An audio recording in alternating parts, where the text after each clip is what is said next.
하나님의 말씀은 시편 100편 1절부터 5절입니다. 시편 100편 1절부터 5절 우리 한 목소리로 읽겠습니다. 한 목소리로 시작. 온 땅이여 여호와께 즐거운 찬송을 부를지어다. 기쁨으로 여호와를 섬기며 노래하면서 그의 앞에 나아갈지어다.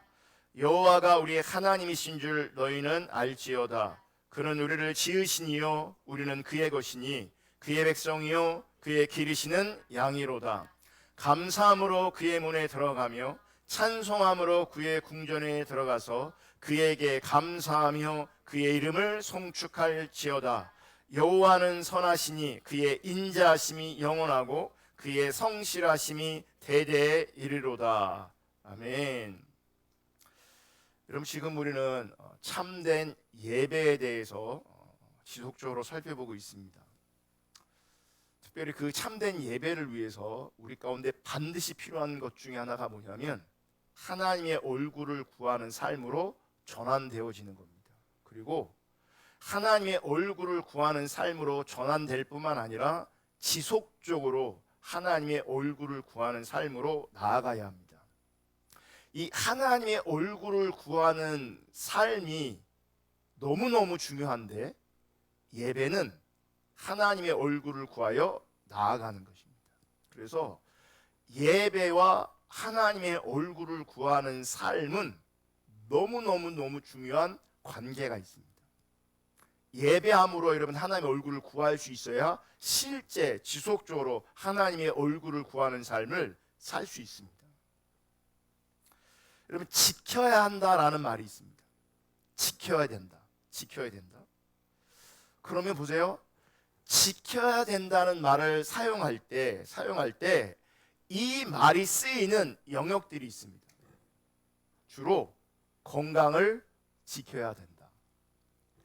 마음을 지켜야 한다. 가정을 지켜야 된다. 관계를 지켜야 된다. 신앙을 지켜야 된다. 여러분, 제가 지금 건강을 지켜야 된다. 마음을 지켜야 된다. 관계를 지켜야 된다. 가정을 지켜야 된다. 신앙을 지켜야 된다라고 표현했는데 이렇게 지켜야 되는 영역에 공통점이 있습니다. 아무것도 안 하고 가만히 있으면 빼앗긴다는 겁니다. 건강을 지켜야 된다라고 할 때 아무것도 안 하고 있으면 건강을 잃어버립니다. 건강을 빼앗기게 됩니다. 어떤 사람들이 보편적으로 건강을 잃을 때를 보면 그동안 건강에 관심이 없던 겁니다. 그러니까 지켜야 된다라고 할 때 그 지켜야 되는 그 영역에 있어서 내가 아무것도 안 하고 있으면 잃어버린다고요. 빼앗긴다고요. 마음도, 관계도, 가정도, 신앙도 지켜야 되는 영역인데 그래서 그 영역 가운데 아무것도 안 하고 있다라고 한다면 결국은 잃어버리게 되고 결국은 빼앗기게 됩니다. 여러분, 하나님의 얼굴을 구한다는 것은 하나님의 얼굴을 구하며 예배하는 것은 우리의 신앙을 지키는 싸움인 겁니다. 그래서 아무것도 안 하거나 소홀히 여긴다면 지켜지지 않습니다. 그 어떤 것도. 그러니까 지켜야 되는 어떤 영역들이 있는데 똑같아요. 다 똑같아요. 지키기 위해서 싸우지 않으면 빼앗기게 되고 잃어버리게 돼 있어요. 신앙도 여러분 지키는 영역인 것을 기억하셔야 돼요. 그래서 하나님의 얼굴을 구한다는 것은 우리의 신앙을 지키는 적극적인 씨름이고요. 적극적인 싸움입니다. 그래서 하나님의 얼굴을 적극적으로 구하지 않는 사람들이 있다면 그분은 결국 온전한 신앙으로, 아름다운 신앙으로 하나님이 기뻐하는 신앙으로 절대 자라가지 않습니다. 여러분 공부도 보세요. 학생들이 있는데 공부해야지 마음만 먹으면 공부가 됩니까? 마음만 먹고 아무것도 안 하면요, 걱정만 하고 있으면요, 공부 절대 잘해지지 않습니다. 싸워야 됩니다. 부딪혀야 됩니다. 지켜야 됩니다. 정말 위험한 사람이 어떤 사람이냐면 아무것도 안 하는 사람이에요. 특별히 신앙적인 관점에서. 그리고 대충 하는 사람들. 여러분 인생 살아보시면 알겠지만 아무것도 안 하면 실제 아무것도 안 일어나고요, 대충 하면 아무것도 안 일어납니다. 경험으로 아시잖아요. 경험으로. 인생이 그렇게 사라지지 않아요. 인생이 그렇게 쉽게 사라지지 않아요. 그걸 아는 부모는 자식들을 딸딸 볶는 거죠. 왜냐하면 그냥 그렇게 안 사라지니까. 세상이 그렇게 호락호락하지 않으니까. 하나님 얼굴을 구하셔야 돼요. 하나님 얼굴을 구하지 않으면 우리의 신앙은, 참다운 신앙은, 신앙의 본질은 지켜지지 않아요. 우리가 하나님의 얼굴을 구하는 삶을 살지 않으면 우리의 신앙은 무너지고 있는 것입니다. 빼앗겨지고 있다는 것을 명심할 수 있기를 주님의 이름으로 축복합니다. 그래서 오늘은 우리가 어떻게 구체적으로 하나님의 얼굴을 구하여 나아갈 것인가, 이 부분을 나누려고 합니다. 그래서 원래 오늘 제목은 지난주에 이어서 하나님의 얼굴을 구하는 예배 두 번째 시간인데, 부제가 뭐냐면 하나님의 얼굴을 구하는 예배의 실제입니다. 먼저 우리가 하나님의 얼굴을 구하는 예배가 되기 위해서는 예배를 위한 준비가 필요합니다. 예배를 위한 준비. 예배를 위한 준비는 예배를 인도하는 사람뿐만 아니라 예배를 드리는 모든 사람들에게 해당되는 겁니다. 여러분, 우리에게 예배를 위한 준비가 필요한 가장 주된 이유가 있습니다. 그것은 하나님의 얼굴을 구함에 있어서 방해하는 요소가 있고, 이 준비를 통해서 하나님의 얼굴을 구하는 그 예배를 방해하는 그 요소를 제거하는 겁니다. 그 준비하는 시간을 통해서. 하나님의 얼굴을 구하는 참된 예배를 방해하는 요소들 많은 것들이 있겠죠. 근데 적어도 지금 제가 설명하려고 하는 이 부분은 반드시 우리가 제거할 수 있어야 합니다. 볼게요. 첫 번째, 죄책감이 있고요. 두 번째, 분주함이 있고요. 세 번째, 조급함이 있고요. 또 모든 염려가 있고요. 개인의 의제가 있습니다. 그러니까 우리가 하나님께 예배하러 나아갈 때, 하나님의 얼굴을 구하는 예배로 나아갈 때에 적어도 이 5가지를 준비하는 시간을 통해서, 준비하는 과정을 통해서 내려놔야 합니다. 제거해야 합니다. 지금 나열한 이런 것들이 우리가 우리의 초점을 하나님의 얼굴을 구하는 데 맞추지 못하도록 방해하는 것들입니다. 우리의 마음을 나누어지게 하는, 방해하는 것들입니다. 첫 번째가 죄책감입니다. 여러분, 우리가 예배함에 있어서 하나님의 보좌 앞으로 나아가는, 방해하는 주된 요소 중에 하나가 뭐냐면 죄책감이에요. 죄책감. 그럼 우리가 살다 보면요, 죄를 안 질 수가 없어요. 지켜야 된다고 그랬잖아요. 그러니까 우리는 많은 경우 못 지켜요. 그러니까 중요한 게 지키려고 하는 의지가 없으면요, 빼앗기게 돼 있는 게 맞아요. 왜냐하면 지키려고 해도, 하나님 뜻대로 살고 싶어도 그게 잘 안 되는 것이 우리의 정체성입니다. 타락하고 부패한 우리의 정체성이라고요.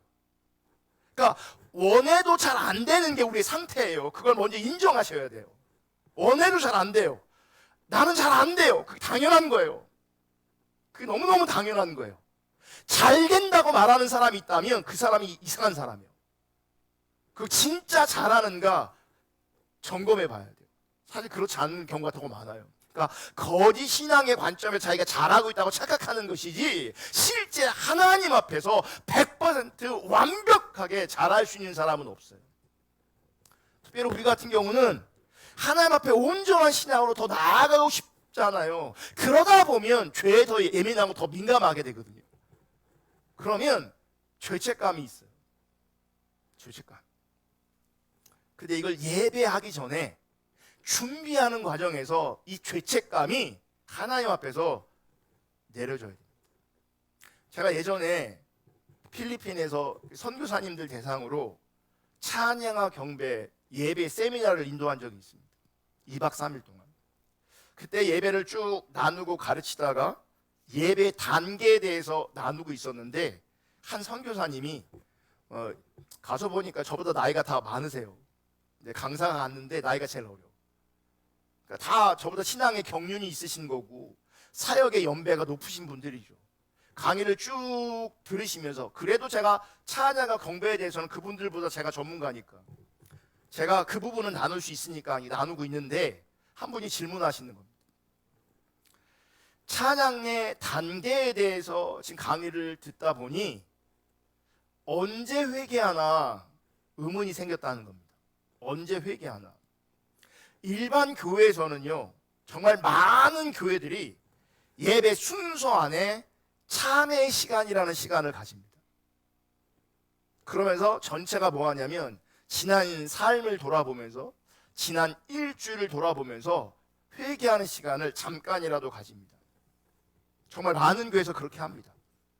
그런데 이 찬양의 단계에 대해서 들어보는데 강의를 듣는데 그 순서 안에 그 단계 안에 회개가 없다는 거예요.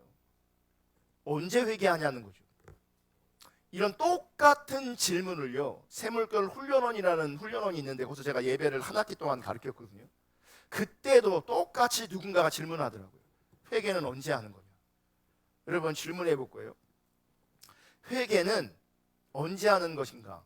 예배 전에 하는 것인가? 예배 중간에 하는 것인가? 이런 회개는요 사실은 죄가 비춰질 때마다 하는 거예요. 그래서 말씀을 드리면 특별히 우리가 회개할 거 참 많아요. 왜냐하면 내가 인식하려고 해도 인식하지 못하는 죄들이 분명히 있는데 말씀을 듣다 보니까 더 비춰지잖아요. 그럼 그때라도 회개해야 되는 거죠. 근데 제가 말하는 지금 회개는 그런 회개를 말하는 게 아니라 예배자로 주님께 나아감에 있어서 공예배로 주님께 나아감에 있어서 회개하는 자리가 분명히 있어야 되고 회개하는 시간이 분명히 있어야 되는데 왜요? 죄책감이 있잖아요. 우리가 죄에 자유롭지 않단 말이에요. 그 누구도 그 어떤 사람일지라도 여러분 우리가 선하게 사용받아도요 그 선하게 사용받은 자리에서도요 회개할 거리가 생겨납니다. 그게 우리예요. 그게 그러니까 봉사 열심히 잘하고 사역 열심히 아름답게 훌륭하게 섬긴 다음에도 회개할 거리가 생겨요. 그것이 우리 인간의 연약함이에요. 그러니까 이런 연약함을 알고 있는 나, 죄책감을 가지고 있는 나 언제 회개해야 되는가? 당연히 예배 전에 회개를 해야 되겠죠. 예배 중간이 아니라. 그리고 회개는요 우리가 예배하기 전에 주님 앞에 나와서 죄책감을 털어내야 되는 거죠. 예배를 준비함을 통해서 생각나는 모든 죄를 회개할 수 있어야 합니다. 그리고 우리의 죄를 회개함으로 말미암아 예수 그리스도의 십자가의 공로를 믿음으로 의지하여 주님께 예배자로 나아가는 겁니다. 그래야 예배가 예배되는 겁니다. 그래야. 또 감사한 것은 하나님께서 우리 가운데 이렇게 말씀하세요. 요한 1서 1장 9절 만일 우리가 우리 죄를 자백하면 그는 미쁘시고 의로우사 우리 죄를 사하시며 우리를 모든 불의에서 깨끗하게 하실 것이요. 적어도 내가 예배자라면 적어도 내가 하나님의 얼굴을 구하는 예배자로 주님께 나아가려면 여러분 예배 전에 반드시 회개할 수 있기를 주님의 이름으로 축복합니다. 생각나는 모든 죄를 회개할 수 있기를 주님의 이름으로 축복합니다. 하나님 원하시는 것은 내 죄를 붙잡고 죄책감 가운데 휩싸여서 하나님께 예배하지 못하는 걸 원하는 게 아니고요. 왜 회개함으로 말미암아 죄를 인정하고 고백함으로 말미암아 그럼에도 불구하고 십자가 공로를 의지하여 주님께 예배하러 나아가는 예배하는 것을 원하십니다. 그래서 하나님의 얼굴을 구하는 예배에 있어서 첫 번째 우리가 내려놔야 될 것들, 제거해야 될 것들, 이 죄책감입니다. 죄책감. 두 번째, 우리의 분주함이 내려져야 합니다. 여러분, 분주함이요, 하나님의 얼굴을 구하는 예배를 방해합니다. 어떤 분들은 토요일 늦게까지 이런저런 모임에 참여하는 분이 있습니다. 주말이라고. 또 TV나 컴퓨터, 스마트폰 밤늦게까지 할 수 있어요. 저는요, 여가 활동할 수 있다고 생각합니다. 그거 자체가 다 나쁜 것이 아닐 수 있어요.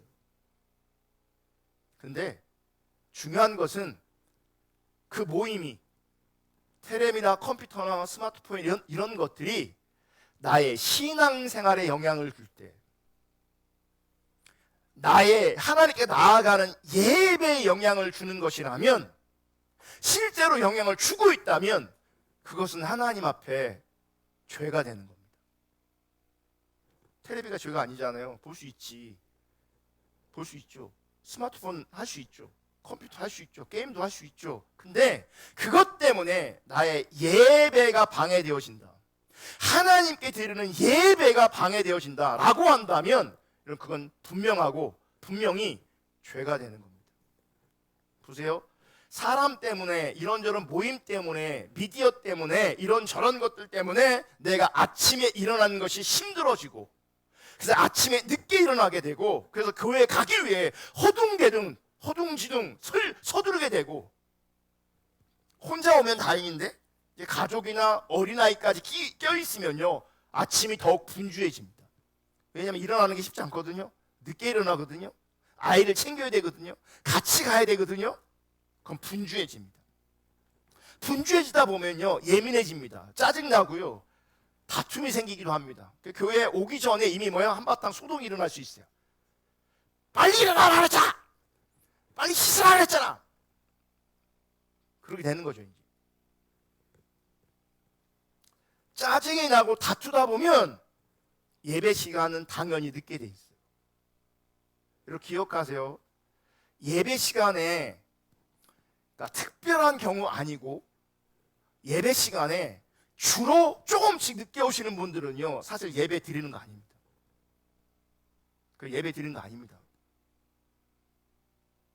아니, 예배 드렸잖아요, 목사님. 5분 늦게 왔는데요, 10분 늦게 왔는데요. 아니요.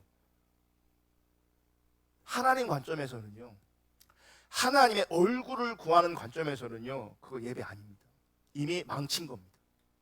이렇게 말하면 타락한 우리는요, 자기 중적인 인간은 이제 아예 안 오려고 합니다. 망쳤는데 그게 교만이 더 드러나는 거죠. 더 겸손하게, 애통하게 그러고 나와야죠. 그리고 더 온전한 예배를 드리려고 애써야죠. 그 예배를 지키려고 해야죠. 근데 상습적으로 졸고 상습적으로 지각하고요, 그건 하나님의 얼굴을 구하는 예배가 아닙니다. 그리고 하나님의 얼굴을 구하는 예배로 나아가기가 몹시도 힘이 듭니다. 어렵습니다.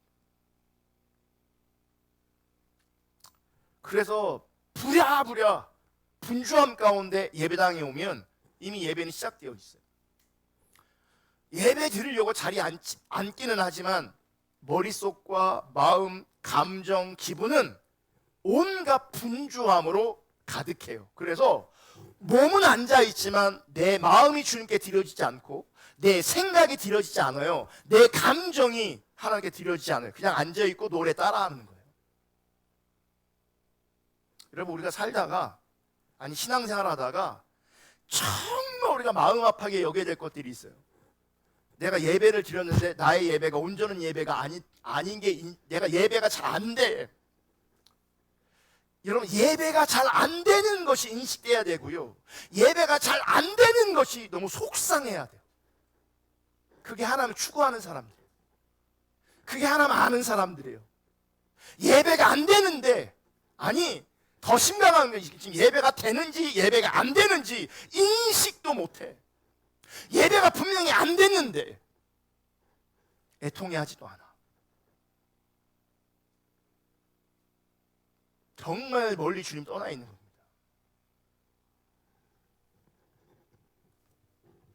이런 분주함 가운데 있으면 하나님의 얼굴을 구하는 예배 가능하지 않습니다. 예배를 준비하면서 회개함으로 죄책감이 내려지고, 또 예배를 준비하면서 우리의 분주함이 내려질 수 있기를 축복합니다. 어떻게 분주함이 내려집니까? 예배당에 일찍 오셔야 됩니다. 예배당 일찍 오셔야 합니다. 30분 예배 시작이면 여러분 그러니까 지금 쭉 예배 전에 우리가 준비하는 부분들을 지금 나누고 있는데, 죄책감, 분주함 이런 것들 내려놔야 되는데, 여러분 얼마나 시간이 여러분까지 필요할 것 같습니까? 사실 저는요, 예배로 왔는데 사람들이 인사하고 이것도 좀 바람직하지 않다고 생각합니다. 예배로 왔으면 예배가 우선이지, 사람 만나갖고 얘기하고 있고, 사람 만나고 얘기하고 있다가 예배도 늦게 들어오는 경우, 예배당은 일찍 왔는데 자기들끼리 얘기하고 뭐 시낙락하다가 예배 시간 늦게 들어와요. 예배가 여러분 그렇게 가벼운 게 아니에요. 하나님 예배하는 게 그렇게 가벼운 게 아니라고요.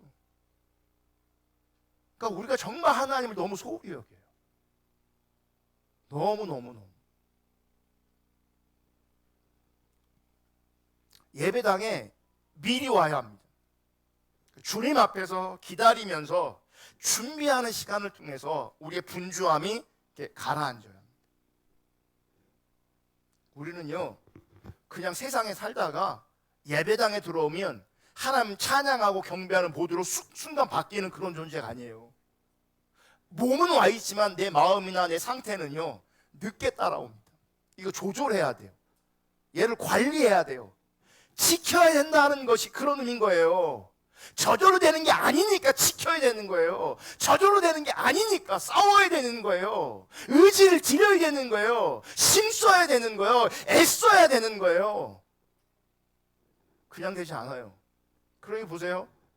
젊은이들, 우리 청소년들 대부분은 끌려오잖아요. 그럼 뭔 예배를 드리겠어요? 무슨 예배를 드리겠냐고요. 쉽지 않죠. 그래도 그 예배하는 시간을 통해서 어떻게 하면 주님 만나보게 할까? 주님의 임재를 경험하게 할까? 그리고 예배 드리는 것이 훈련되어져야 되니까. 우리나라에서 지금 요즘에 굉장히 저보다 한 살 어린 목사님 계신데, 되게 좋은 영향력을 좀 끼치고 있어요. 메시지도 그렇고, 목회 지금 개척한 지 얼마 안 됐는데도요, 사람들이 굉장히 많이 모였어요. 근데 그걸 다 내려놓고요, 자기는 또 개척하러 지방으로 내려간대요.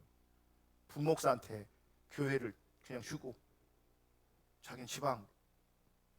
그러니까 그 주변에 개척하면, 수도권에 개척하면 그 교인들이 또 따라올 수 있으니까 아예 멀리 가는 거예요. 그러니까 되게 긍정적인 영향력을 지금 끼치고 있고, 도전을 지금 꽤 많이 주고 있거든요. 그분이 신앙의 관점에 자기 아들한테 어떻게 조언할 것이냐, 자기 아들한테 딱 3가지 얘기하더라고요. 주일 성수, 11조, 그리고 목사님한테 잘해라. 할렐루야.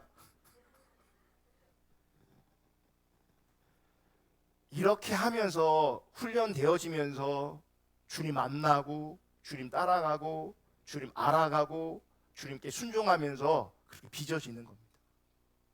그러니까 잘 안 돼도 억지로도 앉혀놓고 그래 같이 주일 성수를 훈련하고, 그러면서 주님께 만나고, 우리가 기대하는 게 그거지만, 그럼에도 불구하고 진짜 하나님께 드려지는 그 예배에 있어서는 분주함이 내려져요. 일찍 오셔서 예배를 준비할 수 있게 축복합니다. 차분한 마음으로, 주님 갈망하는 마음으로 내 마음을 준비시켜야 합니다. 헐레벌떡 와갖고 예배 안 됩니다. 예배 안 됩니다. 예배 안 돼요. 우리는 그냥 의식으로 예배하는 교회가 아니거든요. 인격체이신 하나님 앞에 인격적으로 예배하는 존재이거든요. 이런 모든 관계에 보세요. 대충 하거나 그러면요, 시험 들어요. 대충 관계를 대충 하면 시험 든다고. 정말 소중한 관계일수록요, 대충 하지 않습니다. 미리 계획하고, 미리 준비하고, 조심스럽게 실행하고. 정말 중요한 관계는 다 그렇게 합니다. 예배는 하나님과의 관계에 있어서 가장 기본되는 겁니다. 분주함이 내려져야 돼요. 또 세 번째, 하나님의 얼굴을 구하는 예배를 방해하는 또 하나의 요소는요, 조급함이에요. 조급함. 여러분, 우리가 하나님과 바른 관계 가운데 있지 않을 때, 하나님과 친밀한 교제 가운데 있지 않을 때, 그리고 우리의 초점이 하나님께 있지 않을 때 우리 가운데 생겨나는 것이 조급함이에요. 무슨 얘기냐면 많은 성도들이요, 예배에 참석하면서 이 조급함이 올라옵니다. 우리 교회는 그렇지 않을 수 있는데, 보편적으로 보면요, 11시 예배가 시작돼요. 12시가 조금씩 넘어가기 시작하면 사람들이 조급해집니다. 왜 안 끝내나? 설교가 조금씩 길어지면 왜 안 끝내나? 마음이 조급해집니다. 그 왜 조급해질까요? 어떤 사람은요, 자기가 원하는 시간을 넘어가면 자꾸 시계 봅니다. 시위하는 거예요. 지금 시간 보라는 거예요. 너 지금 오버했다는 거예요. 지금 빨리 끊으라는 거예요. 자꾸 인상 찌푸리고 시계 보고, 지 시계도 있는데 벽시계 봐요, 막 이렇게. 스마트폰도 있는데 막 벽시계 본다고 막. 끝내라는 거예요. 왜 그런지 아세요? 조급함이 올라오는 거예요. 왜 조급함이 올라오나? 몸은 지금 예배당에 와 있고, 몸은 예배 속에 있지만 마음과 생각은요, 예배가 마치고 내가 해야 될 일, 예배를 마치고 내가 만나야 될 일, 그게 훨씬 더 중요한 거예요. 그러니까 예배가 중요한 게 아니라 예배가 끝난 다음 일이 훨씬 더 중요한 거예요. 그러니까 그 다음 일에 이 시간이 손해가 되면 안 되니까, 영향을 미치면 안 되니까 빨리 끝내야 되는데 내 속도 모르고 내 상황도 모르고 길게 한다고 여기 가면 조급함이 올라오는 거예요. 그게 무슨 예배가 되겠습니까? 여러분, 이런 사람의 특징이 있어요. 평소 예배 때는요, 아무렇지 않게 옵니다. 아무렇지 않게. 그런데 어느 날은 한껏 꾸미고 옵니다. 왜 그럴까요? 예배 끝나고 어디 가는 거예요. 아니, 그러니까 늘 그렇게 꾸미고 왔다가 가면은 이해가 돼. 근데 평소에는 그렇게 꾸미고 오지 않으면서 어느 날은 정말 꾸미고 와요. 예배가 중요한 게 아니에요, 그 사람한테는. 그 다음 시간이 중요한 거지. 저는 이 복장에 대해서 그렇게 뭐라고 하는 스타일이 아니거든요. 저 어렸을 때는요, 예배 복장에 대한 지적들이 많았어요. 예배 올 땐 이렇게 해야 된다. 그리고 예배를 그때 이제 뭐 예배 사회를 본다든지 기도를 한다 그러면 적어도 이런 어떤 준비해야 될 것들이 있었어요. 제가 그런 거 요구하지 않아요, 잘. 왜냐하면 본질이 중요하니까. 본질이 중요하니까. 그런데 제가 생각이 좀 달라졌어요. 본질이 중요한 만큼 그 본질을 담아내는 의식도 굉장히 중요합니다. 여러분, 우리가 예배에 한편으로는요, 정말 준비하셔야 됩니다. 마음만 준비할 것이 아니라 정말 내가 주님께 예배하는 다양한 영역의 것들을 준비할 수 있기를 축복합니다. 옷도 깨끗한 거, 비싼 거 말고, 제가 말하는 건 비싼 게 아니에요. 분주하게 머리도 안 감고 교회 오고, 눈곱도 안 띄고 교회 오고, 그건요, 예배를 소중히 여기는 게 아니에요. 머리 안 감고 오신 분들은 회개하기를 축복합니다.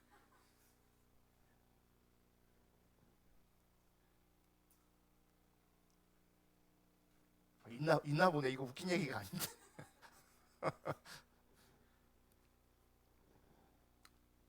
예배는 관심이 없어요. 자기 일에 관심이 있는 거죠. 여러분, 이런 조급함이 우리 가운데 예배 중에 생기면 하나님의 얼굴을 구하는 예배는 절대로 가능하지 않습니다.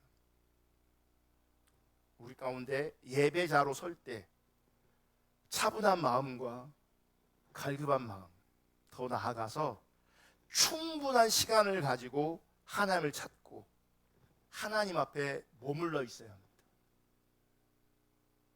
저는요 이런 마음이 들면 좋겠어요. 정말 귀한 만남이 있고 정말 귀한 교제가 있었다라고 할 때 따라오는 열매가 있어요. 이제 그 만남, 그 교제 마무리를 해야 되잖아요. 분명히 끝이 있잖아요. 그러면 그 끝에 따라오는 열매가 있어요. 아쉽다. 무슨 일 아셔요? 그 만남이 너무 좋아서, 그 교제가 너무 좋아서 이 모임을, 이 교제를 끝내는 게 너무 아쉬워야 돼요. 예배가 그래야 돼요. 예배가 끝나는 게 아쉬워야 돼요. 할렐루야. 제가 가끔씩 어떻게 저렇게 오가다하게 참여하시는 분들이 있잖아요. 제가 한 번은 기억에 남는데요. 설교를 한창 했어요. 이제 설교를 마치겠습니다 했더니 이게 잘 끝난다는 거예요. 이건 아쉬운 게 아니라 사실은 눈으로 나한테 욕을 하는 것 같더라고요. 이제 끝내냐고.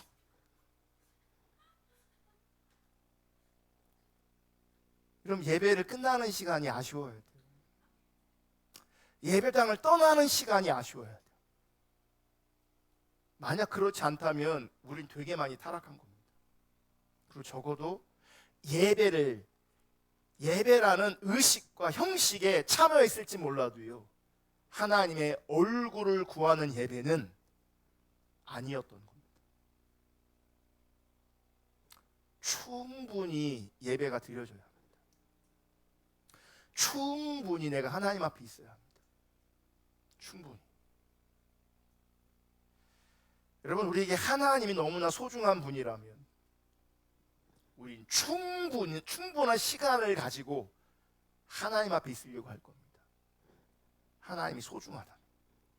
하나님 소중하다. 일주일에 한 번 드리는 예배인데, 일주일에 한 번 드리는 예배인데 충분한 시간으로 주님께 예배하지 못하고 하나님의 임재 안에 머물러 있지 못하고 분주함과 조급함으로 예배를 그저 치러내고 있다면 그분은 하나님 사랑하는 사람 아닐 겁니다. 그분을 하나님 아는 사람이라고 말할 수 없을 겁니다.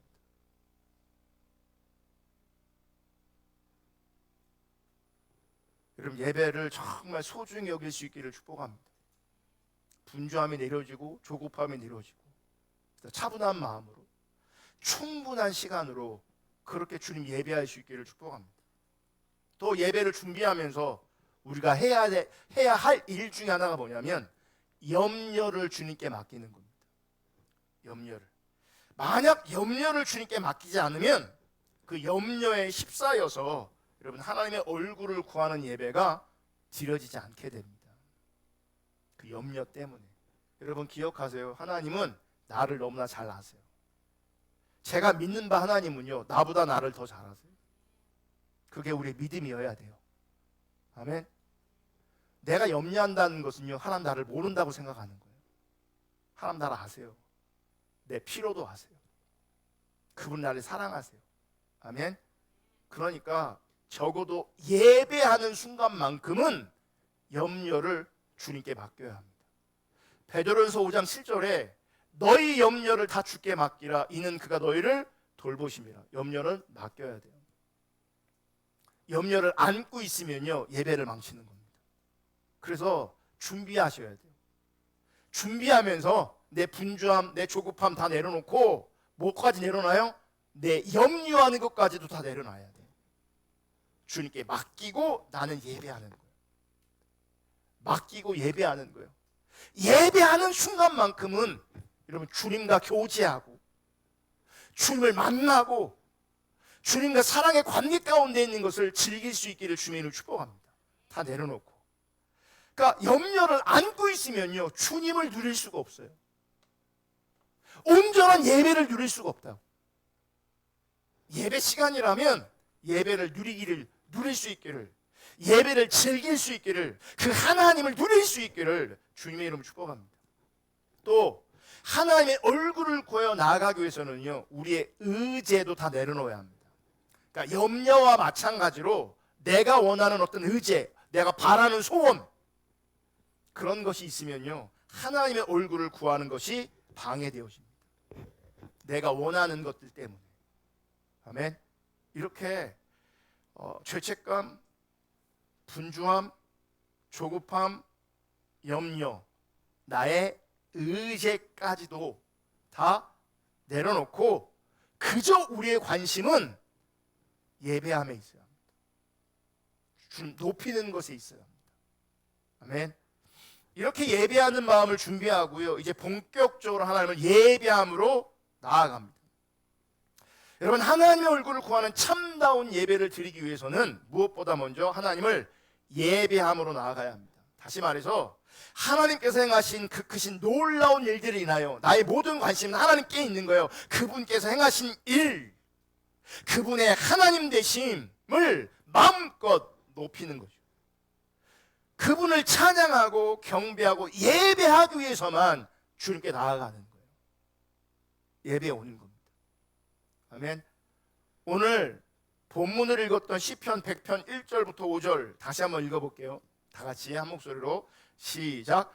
온 땅이여 여호와께 즐거운 찬송을 부를지어다. 기쁨으로 여호와를 섬기며 노래하면서 그의 앞에 나아갈지어다. 여호와가 우리 하나님이신 줄 너희는 알지어다. 그는 우리를 지으시니요 우리는 그의 것이니 그의 백성이요 그의 기르시는 양이로다. 감사함으로 그의 문에 들어가며 찬송함으로 그의 궁전에 들어가서 그에게 감사하며 그의 이름을 송축할지어다. 여호와는 선하시니 그의 인자하심이 영원하고 그의 성실하심이 대대에 이르리로다. 지금 읽은 말씀 안에 특별히 2절 4절을 보면 2절 4절 기쁨으로 여호와를 섬기며 노래하면서 그 앞에 나아갈지어다. 그러니까 나의 모든 기대, 나의 모든 소망, 나의 그 모든 열망은 주님을 예배하는 것에 있는 거예요. 예배가 너무, 주님을 예배하는 게 너무너무 소중하기 때문에 사실은요, 전날부터, 아니면 그 전날부터 준비, 그게 들떠 있어야 돼요. 예배가 들떠 있어야 돼요. 예배하는 것이. 4절에 감사함으로 그 문에 들어가 찬송함으로 그의 궁전에 들어가서 그에게 감사하며 그의 이름을 송축할지어다.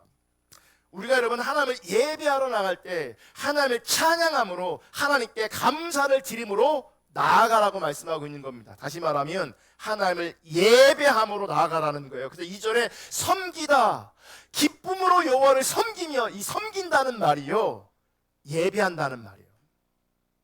영어 성경에는 이게 예배로 번역하고 있어요. 그러니까 기쁨으로 여호와를 예배하며 노래하면서 주님 앞에 나아갈지어다, 이렇게 말하는 거예요. 그럼 왜 이렇게 예배함으로 하나님께 나아가야 되는가? 그 이유가 3절 5절에 있어요. 3절 여호와가 우리 하나님이신 줄 너희는 알지어다.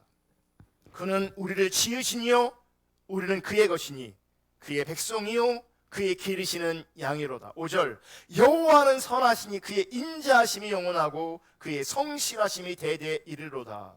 우리가 예배함으로, 기쁨으로 예배함으로 나아가는 그 이유는 하나님은 지극히 선하시고 신실하시고 그 인자하심이 영원하신 여호와시고, 특별히 그분이 나의, 우리의 하나님이시기 때문에 그래요. 그분이 우리의 목자이시기 때문에 그래요. 제가요, 우리 집에서 가장이거든요. 제가 우리 집에서 가장이에요. 믿으세요? 돌아보면 제가 부족한 가장이에요. 요즘에는요, 애들이 어렸을 때는 제가 혼냈는데 지금은 애들이 나를 혼내요. 부족한 거죠. 연약함이 있는 거죠. 근데 연약하다고요, 우리 아이들이 나를 아버지 아니라고 부정하지 않아요. 갖다 버리지도 않아요. 외면하지도 않아요. 왠지 아세요? 아버지니까. 그냥 아빠니까. 하나님이 우리 아버지 되세요. 우리가 하나님을 예배하는 이유는요, 그분이 우리 아버지이기 때문에. 아버지이실 뿐만 아니라 그분은 지극히 선하시고 신실하시고 인자하신 우리의 목자이시기 때문에 우리는 그분을 기쁨으로 예배하러 나아가야 돼요. 그러니까 제가 다음 주부터 지켜볼 거예요. 이제. 코로나 많이 걸렸는데 이제 다 나서 올 거 아니에요, 이제? 예. 그러면서 집에서 예배 드리다 보니까 영상으로 예배 드리니까 너무 편해. 그냥 나는 그냥 집에서 할란다. 그건 하나님 얼굴 구하는 예배가 아니에요. 제가 그랬잖아요. 코로나 시기에 어쩔 수 없는 상황 때문에 영상 앞에 있는 것이지, 그게 평범한 시기에 영상 앞에 있는 것은 예배가 아니에요. 그건 예배일 수 없어요. 예배가 가능하지도 않아요. 오늘 우리가 찬양과 금요일에 예배했는데 오늘 우리 하나님께 되게 많이 함께 하셨거든요. 전 여러분 모르겠지만 제가 하나님 임재 가운데 있었고 우리 예배 가운데 주님 함께 하시는 걸 제가 선명하고 분명하게 인식했어요. 근데 이런 하나님의 임재를 영상으로 함께 할 때는 잘 못 느껴요. 봐야죠. 이제 주일날 올 때 어떻게 하고 기대하고 와야 돼요. 예배를 은혜 받는 게 아니라 하나님 예배하는 것 자체가 나의 기대가 있는 거예요. 주님 높이고 찬양하고 경배하는 것 자체가 우리의 기대가 소망이어야 되는 거죠. 그럼 너 일찍 준비해야 되지 않겠습니까? 일찍 일어나서 예배를 준비하는 거죠. 기대하는 거죠. 그리고 주님께 예배하는 것에 내 모든 것을 다 쏟아놓는 거죠. 그게 예배인 거예요. 은혜 받으려고 오는 게 아니고 예배하려고 오는 거예요. 왜요? 그분이 우리 아버지시니까. 그분이 선하시니까. 그분이 인자하시니까. 그분이 성실하시고 신실하시니까. 그분이 나를 인도하시는 나의 목자이시니까. 여러분, 오늘날 수많은 성도들이 하나님과 친밀한 교제를 갖지 못합니다. 어떤 모양도 있고요. 나름은 열심히 하기도 합니다. 문제는 신앙은 뭔가를 하는 게 아니에요. 신앙은 뭔가 열심히 하는 게 신앙이 아니에요. 신앙의 본질은 하나님과의 친밀한 교제예요. 문제는 신앙의 본질인 하나님의 친밀한 교제를 많은 사람들이 잘 갖지 못해요. 왜 그런지 아십니까? 신앙이 왜곡되어 있기 때문에 그래요. 신앙에 대한 바른 이해가 없어요. 그래서 기도도 많이 하고 성경도 많이 읽을지 몰라도 교회 봉사도 열심히 할지 몰라도 하나님과 친밀한 교제는 잘 안 열려요. 때로는 응답받기도 하고요. 신비한 성령의 은사를 경험하기도 해요. 근데 그것과 별개로 하나님과 친밀한 교제는 잘 안 열려요. 그리고 기존의 많은 목회자들도 신앙의 본질, 하나님의 친밀한 교제를 모르니 거짓 신앙을 가르쳐요. 왜곡된 신앙을 가르쳐요. 서로 몰라요. 신앙의 본질적인 관점에서 신앙생활을 하지 못하는 것이 예나 지금이나 우리 인간들의 현실이에요. 따라서 예배를 통해서도요, 하나님을 경험하지 못하는 가장 주된 이유 중 하나는 하나님께 예배하러 나오지만 사실은 예배하러 나오는 것이 아니라 하나님의 도우심을 구하러 나오는 거죠. 다시 말해 하나님의 손을 구해서 나오는 거예요. 그러면 하나님과의 친밀한 교제는 절대 열리지 않습니다. 도움만 걸어보세요. 도움만 달래. 나를 기뻐하는 게 아니라, 나를 좋아하는 게 아니라, 나를 사랑하는 게 아니라 기껏 나한테 나와서 한다는 소리가 도와달라는 거예요. 매번 도와달래. 그럼 친밀함은 절대 열리지 않습니다. 하나님이 도와줘도 친밀함은 열리지 않습니다. 세계적인 기독교 상담가인 레리 크랩이라는 정신과 의사가 있습니다. 이분이 신앙생활하면서 주님 따라가면서 자기 중심적인 기도와 하나님 중심적인 기도의 차이를 발견하게 됩니다. 그분이 책 여러 권 썼거든요. 관계에 대한 책도 쓰고 거짓에 관한 책도 쓰고, 그 중에 하나가 이제 기도에 관한 책을 썼는데 제목이 파파기도입니다. 하나님과의 친밀한 교제에 대해서 연구하고 고민하고 하나님을 찾다가 하나님의 관계성 안에서 하나님의 친밀함을 방해하는 자기 중심적인 기도에 대해서 그분이 발견하게 됩니다. 그러니까 신앙생활 열심히 해도요, 자기 중심적인 기도를 하고 있는 사람은 하나님의 친밀함이 열리지 않는다는 거죠. 도리어 하나님의 친밀함이 방해된다는 거죠.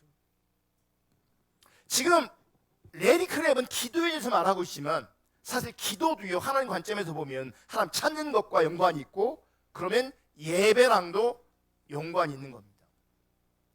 레리 크랩이 말하는 이 기도, 자기 중심적인 기도를 예배 그대로 적용할 수 있습니다. 그러니까 자기 중심적인 기도는 사람들이 이렇게 한대요. 첫째, 간청. 두 번째, 중보. 세 번째, 감사. 네 번째, 예배. 다섯 번째, 관계 맺기. 그러니까 자기 중심적인 기도의 특징인 거예요, 이게. 그러니까 이런 사람의 특징 첫 번째 뭔지 아세요? 이분들은 기도하러 왔을 때 혹은 예배하러 왔을 때 첫 번째 하는 게 뭐예요? 간청이에요. 도움을 구하는 거예요. 도와달라는 거죠. 그러니까 이분들은요, 자기 중립적인 사람의 신앙생활과 자기 중립적인 기도 생활을 하는 사람의 중심에는, 그들의 중심에는 항상 자기 필요와 목적을 위한 간청이 앞서게 돼 있어요. 그러니까 구할 게 있는 거죠. 내 필요, 내 목적, 내 문제 해결, 이런 걸 가지고 있다가 나와서 뭐 하는 거예요? 얘부터 꺼내놓는 거예요. 얘부터. 그러니까 도와달라고, 해결해달라고, 책임져달라고 이렇게 하는 거죠. 이렇게 간청하는 사람들은요, 이어서 중보기도 하거든요. 소위 말하는 중보기도를 해요. 그러니까 레리 크랩 박사가 말하는 이 중보는 다른 사람을 위해 기도하는 걸 말해요. 사실 우리가 이해하는 중보와 좀 다른 이해를 가지고 있지만, 사실 한국교회는요, 중보기도라는 이해가 어떤 이해를 가지고 있냐면 다른 사람들을 위해 기도하는 걸 중보기도라고 생각해요. 원래 성경적 중보기도는 그게 아닌데, 어쨌든 그러니까 개인적인 간청을 하다가 이제 다른 사람을 위해 기도합니다. 그런데 다른 사람들을 위해 기도하는 것도 결국은요, 자기를 위한 기도가 돼요. 무슨 얘기냐면 자기 목적과 자기 유익을 위해서 다른 사람을 위해 기도하는 거예요. 예를 들어서 남편을 위해 기도한다, 이런 거죠. 이제 남편의 구원 내지는 남편의 변화를 위해 기도해요. 근데 자녀도 마찬가지예요. 자녀의 구원과 뭐 자녀의 변화를 위해 기도해요. 근데 사실 남편과 자녀들을 위해 혹은 친구들을 위해 기도할 때도 그들의 영혼을 위해서 하나님의 마음이 부어져서, 하나님의 국리를 부어져서 그들의 영혼을 위해서 기도하는 게 아니에요. 그들이 잘 돼야, 그들이 변화를 받아야 내가 행복하기 때문에, 내가 편하기 때문에 그들을 위해 기도하는 거예요. 그러니까 모양은 남을 위해 기도하는 거지만 실제는 나 때문에 남을 위해 기도하는 거예요. 이게 자기 중심적인 기도의 특징이라고요. 그러니까 첫 번째는 자기 거를 기도해요. 내 문제, 내 처지. 중보라고 하는 것도 결국은 다른 사람인데, 그 다른 사람들도요, 가족부터 기도합니다. 그러니까 가족, 나랑 상관없는 사람들, 나의 이익과 유익에 합하지 않는 사람들을 위해 잘 기도하지 않습니다. 그냥 인간이 그래요. 문제 만나고 뭐 기도 부탁하잖아요. 우린 그래요. 기도해 줄게요. 기도 안 합니다. 왜냐면 나랑 상관없기 때문에 그래요. 내 유익과 상관없기 때문에 그래요. 내가 기도하는 건 다 내 유익과 내 목적에 상관이 있는 것들이에요. 이게 자기 중립적인 기도예요. 이게. 그러니까 남편을 위해, 자식을 위해, 뭐 지체를 위해 기도하는 것도 결국은 자기를 위한 기도예요. 그게 이들이 하는 중보 기도라는 거예요. 목회자를 위해 기도하는 것도 결국 그런 수준이에요. 목회자가 더 설교를 잘해야 내가 은혜 받는 거고, 목회자가 성숙해져야 나를 더 잘 섬길 수 있는 것이고, 그러니까 목회자를 순수하게 기도하는 게 아니라 결국 그가 잘 돼야, 그가 상태가 좋아야 나도 편하니, 나도 행복하니, 나도 은혜를 받으니 목회자를 위해 기도하는 거예요. 그럼 누구를 위한 기도예요? 결국은 자기를 위한 기도예요. 자기를. 이런 자기 중심적인 기도에도 감사가 있습니다. 그런데 언제 감사할까요? 하나님께서 자기 중심적인 필요와 목적을 이루어 주실 때 조건적인 감사하는 거죠. 이루어졌을 때, 자기 마음에 들었을 때 감사하는 거예요. 그러니까 뭐가 안 되는 줄 아십니까? 조건적인 감사가 되어질지 모르겠지만 성경이 말하고 있는 범사에 감사하는 건 안 되는 겁니다. 그래서 자기들의 필요와 목적이 이루어지지 않았을 때에는 하나님을 원망합니다. 하나님을 원망합니다. 그래서 그들은 하나님께 예배를 드리되 하나님께서 자기의 목적을 이루어 주시는 조건으로 예배를 드리는 거죠. 내가 이렇게 예배했으니까 응답해 달라고. 내가 이렇게 기도했으니까 응답해 달라고. 내가 이렇게 했으니까 응답해 달라고. 다시 말해서 그들은요, 하나님께서 자기 문제를 해결해 주시고 자기 사업 잘 되게 해주시고 자기 자녀 좋은 학교 보내주시고 자기 남편 직장에서 승진하게 달라고, 다시 말하면 이 세상에서 좀 안락한 삶, 세상적으로 행복한 삶 살게 해달라고 하나님께 나아가는 거예요. 요즘에 뭐 옛날에는요, 기복신앙 그냥 복 받아라 그랬어요. 그냥 대놓고 복 받아라 그랬어요. 그냥 대놓고. 예. 갑절이 되는 복 받으실 축복합니다. 그러면 옛날에 아멘 막 그랬어요. 근데 이제는 기복신앙에 대한 이해가 조금 이제 보편화됐거든요. 그러니까 어떤 교회도요, 대놓고 복 받아라 그러지 않아요. 예, 그러지 않아요 이제는. 근데 많이 세련됐어요. 그래서 막 돌파, 영적 전쟁의 승리, 자녀의 권세 등등 이런 메시지를 통해서 사람들을 이끌어가는 교회들이 많고요. 그런 교회들 사람들이 많아요. 돌파해야 된다고, 정복해야 된다고, 영적으로 승리해야 된다고, 자녀의 권세를 누려야 된다고. 근데 가만히 보세요. 많은 경우 결국은 누구를 위한 돌파냐, 누구를 위한 영적 전쟁의 승리냐, 누구를 위한 정복이냐, 누구를 위한 겁니까? 다 자기들을 위한 겁니다. 다. 그러니까 기복신앙이 껍데기만 달라져 있는 거예요. 옛날엔 노골적 복이었다면 지금은 돌파니 정복이니 승리니 이런 걸로 대체되어 있지만 결국은 사람들이 움직이는 동력은 내가 잘 되는 거예요. 돌파해서 내가 편하다는 거 아니겠어요? 정복해서 내가 잘 된다는 거 아니겠어요?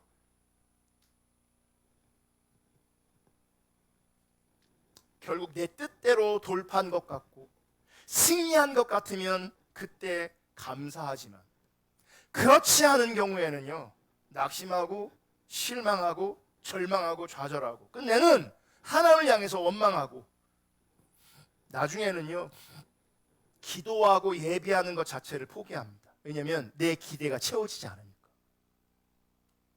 내 기대가 채워지지 않으니까.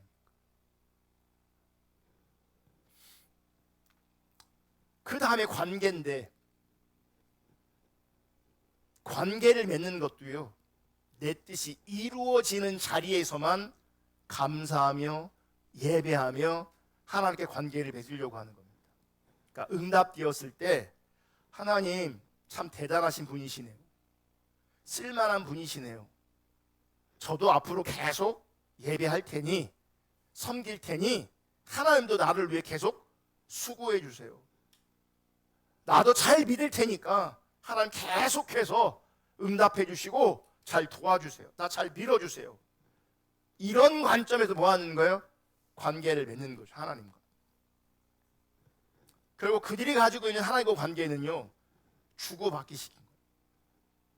하나님께 나에게 안 주시면 감사도 안 되고 예배도 안 되고 관계도 안 맺어요. 관계도 안 맺어요. 정말 우리 시대의 많은 성도들이 하나님께 예배드려 나아가면서 이러한 이해와 가치와 태도를 가지고 예배합니다. 그리고 신앙생활합니다. 여러분, 이렇게 자기 중심적인 기도나 예배, 하나님의 손을 구하는 기도나 예배에서는 절대로 신앙의 본질의 관점에서 하나님의 친밀한 교제가 가능하지 않습니다. 가능하지 않습니다. 제가 서두에 지킨다는 말을 했습니다. 지켜내야 된다. 지켜내야 된다. 이 말은 뭔가 빼앗는 존재가 있다는 겁니다. 여러분, 영적인 세계에서는요, 빼앗는 존재가 분명히 있습니다. 그리고 영적인 세계에서는요, 빼앗지 않아도 내가 지키지 않으면 새게 돼 있어요. 잃어버리게 돼 있어요.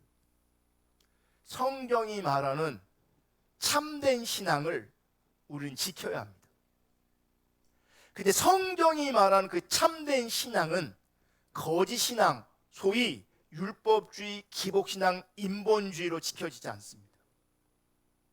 도리어 신앙이 율법주의에서는, 기복신앙에서는, 인본주의에서는 신앙이 도리어 훼손되어집니다. 여러분, 참된 신앙은 그냥 지켜지지 않습니다. 하나님의 얼굴을 구하는 참된 예배로 나아가야 지켜집니다.